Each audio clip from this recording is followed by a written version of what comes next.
Olá, estudante! Tudo bem com vocês? Pessoal, na aula de hoje nós vamos continuar falando sobre eletricidade. E quem está aqui comigo hoje para falar sobre isso é a Aline. Olá, Aline, tudo bem? Essa aula é dedicada então ao 8º ano do ensino fundamental. Como tema Eletricidade 2, né? Nós vamos continuar falando sobre eletricidade, elétrons, os átomos, né? Nessa aula nós iremos trabalhar a seguinte habilidade de compreender as instalações elétricas de nossas casas como um grande circuito, identificando os principais dispositivos elétricos utilizados, reconhecendo a importância da segurança no uso da energia elétrica e o risco de choque elétrico.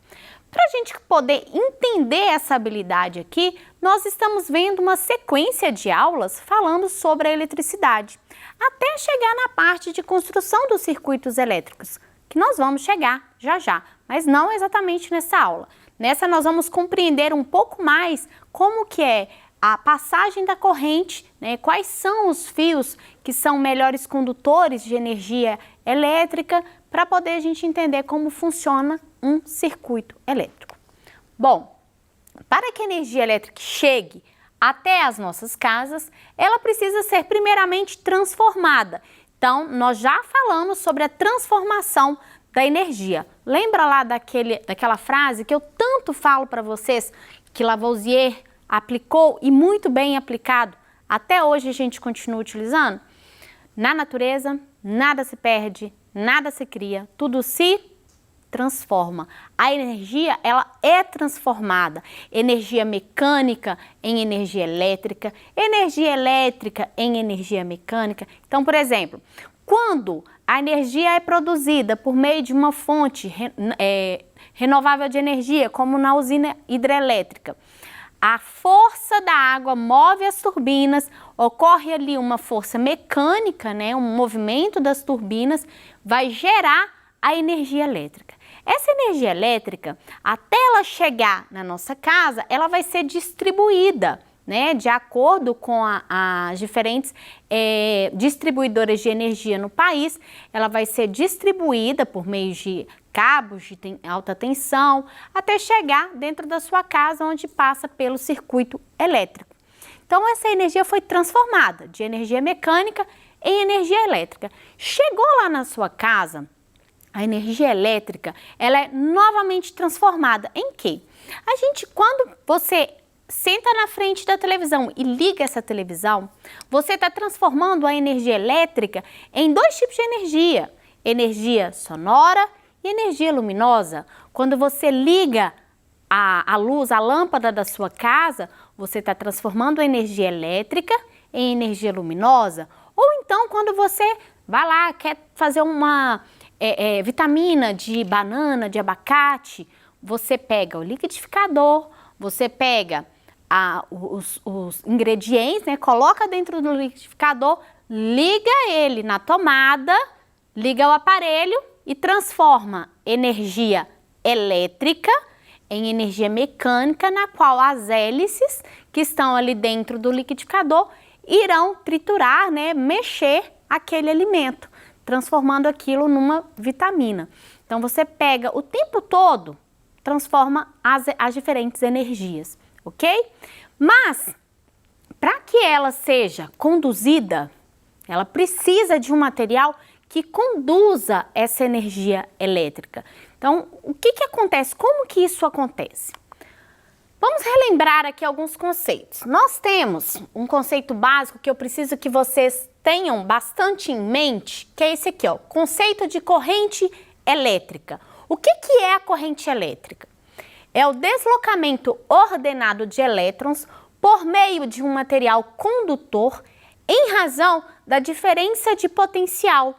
Então aqui, ó, eu tenho um pequeno circuito nessa figura. Eu tenho um gerador, que aqui, por exemplo, é uma bateria ou uma pilha. Eu tenho... Só um minuto. Eu tenho um gerador, que é uma pilha ou uma bateria. Eu tenho aqui a lâmpada e um fio. Para que essa lâmpada acenda, dentro desse fio está passando uma corrente elétrica. E essa corrente elétrica, ela depende da diferença de potencial, ou seja, uma região com polo positivo, uma região com polo negativo, e a diferença do que tem mais positividade para outra vai fazer com que a corrente flua. Isso só é possível, pessoal, vou mostrar para vocês aqui em um desenho no quadro. Por quê? Como que a corrente elétrica é possível existir? Nós temos, né, o que forma a matéria, que a gente chama de átomo. Vamos relembrar aqui, ó, o formato do átomo. Então, nós temos dentro do núcleo as partículas, né, chamadas de prótons, que são positivas. E a gente tem ainda as partículas neutras, ok? Ao redor desse núcleo, a gente tem a eletrosfera. Nessa eletrosfera, nós vamos ter os elétrons, que possuem carga negativa. Então, eu tenho diferentes elétrons que circulam ao redor desse núcleo. Esses elétrons são atraídos, né? Eles se mantêm aqui, ó, girando em torno desse núcleo, de acordo com a força de atração existente entre o núcleo e a eletrosfera. Por que que isso acontece? Porque na última aula nós falamos sobre isso, né? Sobre a eletrização. As cargas, se elas são opostas, elas se atraem. Então, se eu tenho carga positiva e carga negativa, esse material é atraído. Existe uma força de atração entre eles. Agora, se eu tenho cargas iguais, como por exemplo, duas cargas positivas ou então duas cargas negativas, elas irão sofrer repulsa. Vejam bem, eu tenho um núcleo formado com carga positiva e a eletrosfera formada com carga negativa. O que que acontece aqui? Não são cargas opostas? O que que vai acontecer então? Atração. O núcleo atrai a carga negativa, né? Os elétrons que estão girando aqui. E aí, dependendo do material, eles vão atrair mais ou menos esses elétrons. Tem alguns materiais que atraem muito os elétrons para a região central. Esse material, a gente fala que ele não conduz bem a eletricidade, ele não transporta a corrente elétrica de maneira fácil. Já o material que tem uma resistência menor entre o núcleo, a região que tem o próton, e a eletrosfera, ela irá então dissipar os elétrons que aqui estão na eletrosfera, eles passam para outro átomo com uma maior facilidade. Então, ele consegue doar ou compartilhar os seus elétrons com uma maior facilidade do que outros. E quando esses elétrons passam de um átomo para o outro, ele gera o que nós chamamos de corrente elétrica. Então, o que é a corrente elétrica, gente? É a passagem ordenada dos elétrons, né? Ela vai seguir sempre um sentido ordenado de um átomo para o outro. Então, a formação da corrente elétrica, ela se dá a partir do momento que o elétron consegue se deslocar, sair da eletrosfera desse átomo e ir em direção ao outro átomo.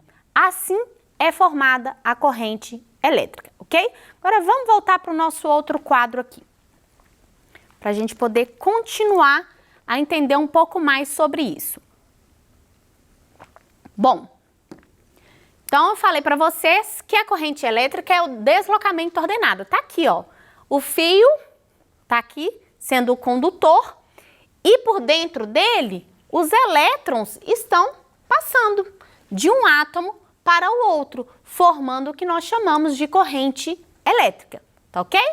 Esse GIF mostra direitinho pra gente isso. Bom, então, para que a corrente passe, a gente precisa de um material que irá conduzir essa corrente, certo? E aí nós temos dois tipos de material. Nós vamos ter os condutores, que são materiais que permitem a movimentação dos elétrons, pois possuem muitos elétrons livres.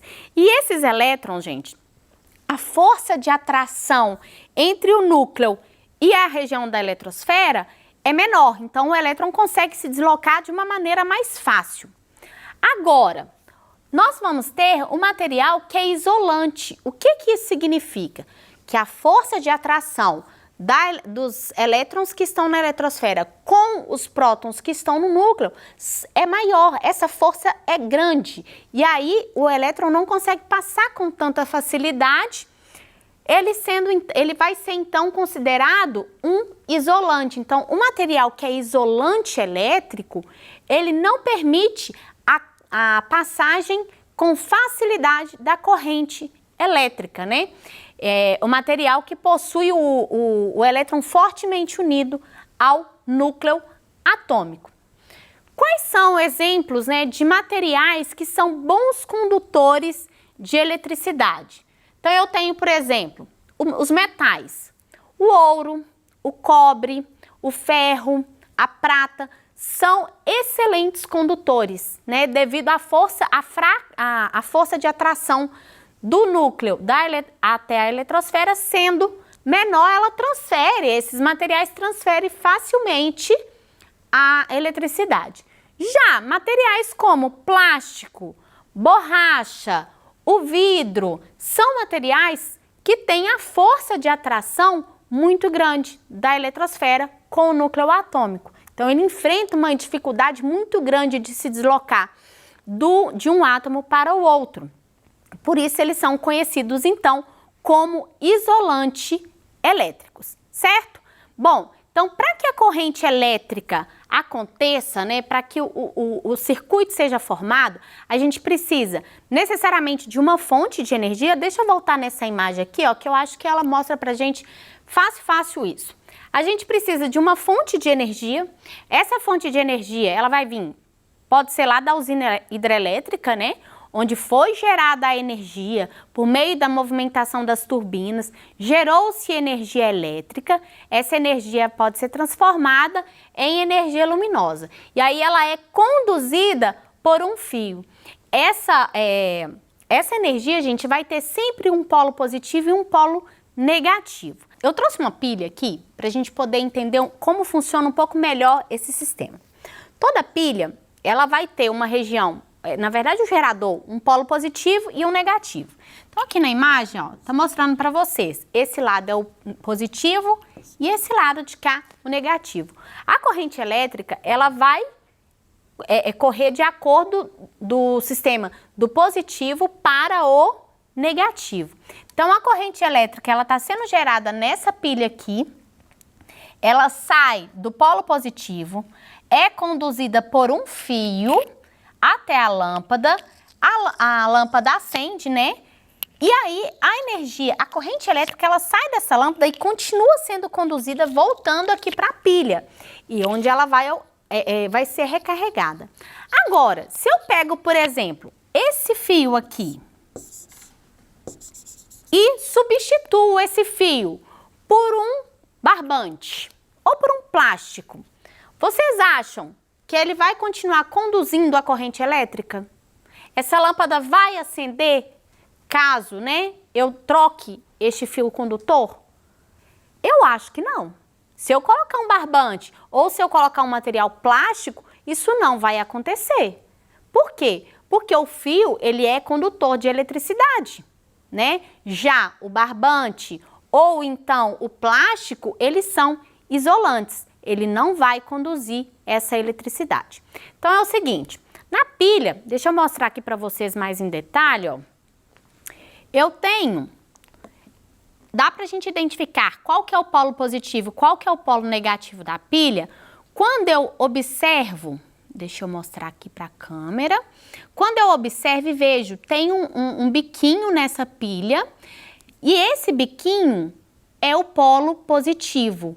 O polo negativo é a outra região na qual a gente não vai ter o biquinho sendo formado, ok? Então, isso aqui é um tipo de gerador, tanto para pilha quanto bateria, vai acontecer da mesma forma. Tranquilo?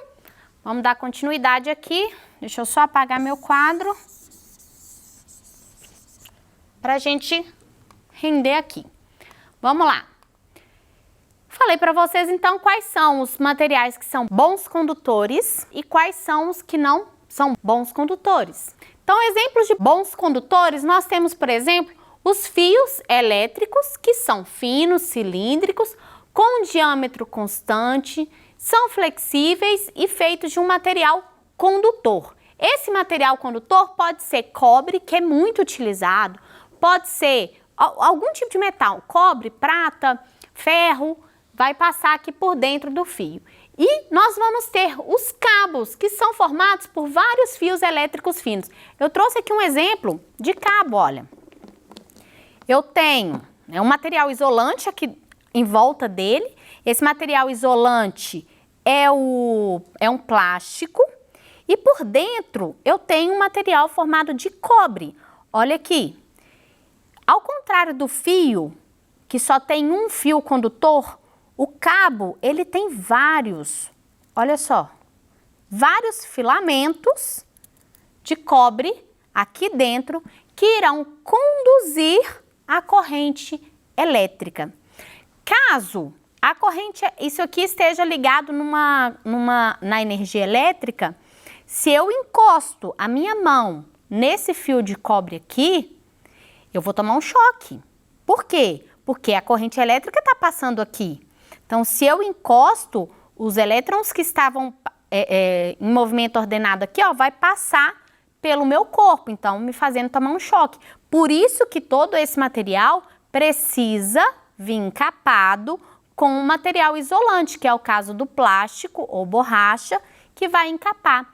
E aí, quando você vai, por exemplo, fazer alguma ligação, você pode utilizar para poder dar o acabamento e não ficar nenhum tipo de metal exposto, você utiliza, por exemplo, a fita isolante, que é uma fita também feita de plástico, né? Para poder isolar e não deixar que esse fio fique exposto e você possa, então, tomar choque. Tranquilo? Bom,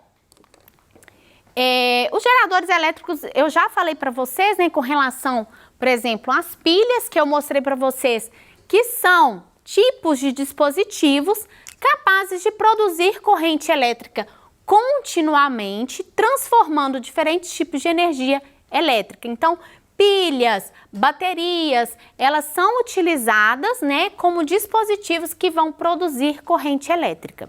Tranquilo? Bom, e nós vamos ter um outro material que é chamado de resistência. O que é essa resistência? É um material cuja corrente elétrica, quando passa por esse material, ela encontra resistência. É como se ela estivesse encontrando atrito ali. Ela não consegue passar tranquilamente por esse material. E aí, por exemplo, os resistores são muito utilizados para esquentar no chuveiro elétrico. É esse material que é utilizado lá para que a corrente elétrica passe e ela vai promover o aquecimento, porque esse material ele mantém uma resistência e a corrente elétrica ela fica como se fosse aprisionada ali, fazendo com que o material aqueça. Na verdade, ela não fica aprisionada, ela tem mais dificuldade de passar. Então, quanto mais resistente esse material é, melhor vai ser para poder aquecer. Tranquilo? Pessoal, era isso que eu queria falar para vocês na aula de hoje. Se ficou alguma dúvida, mande para cá no nosso Tira Dúvidas, que nós estaremos aqui para poder responder todas elas, ok? Muito obrigado pela sua companhia. Eu aguardo vocês na nossa próxima aula e até lá. Tchau, tchau!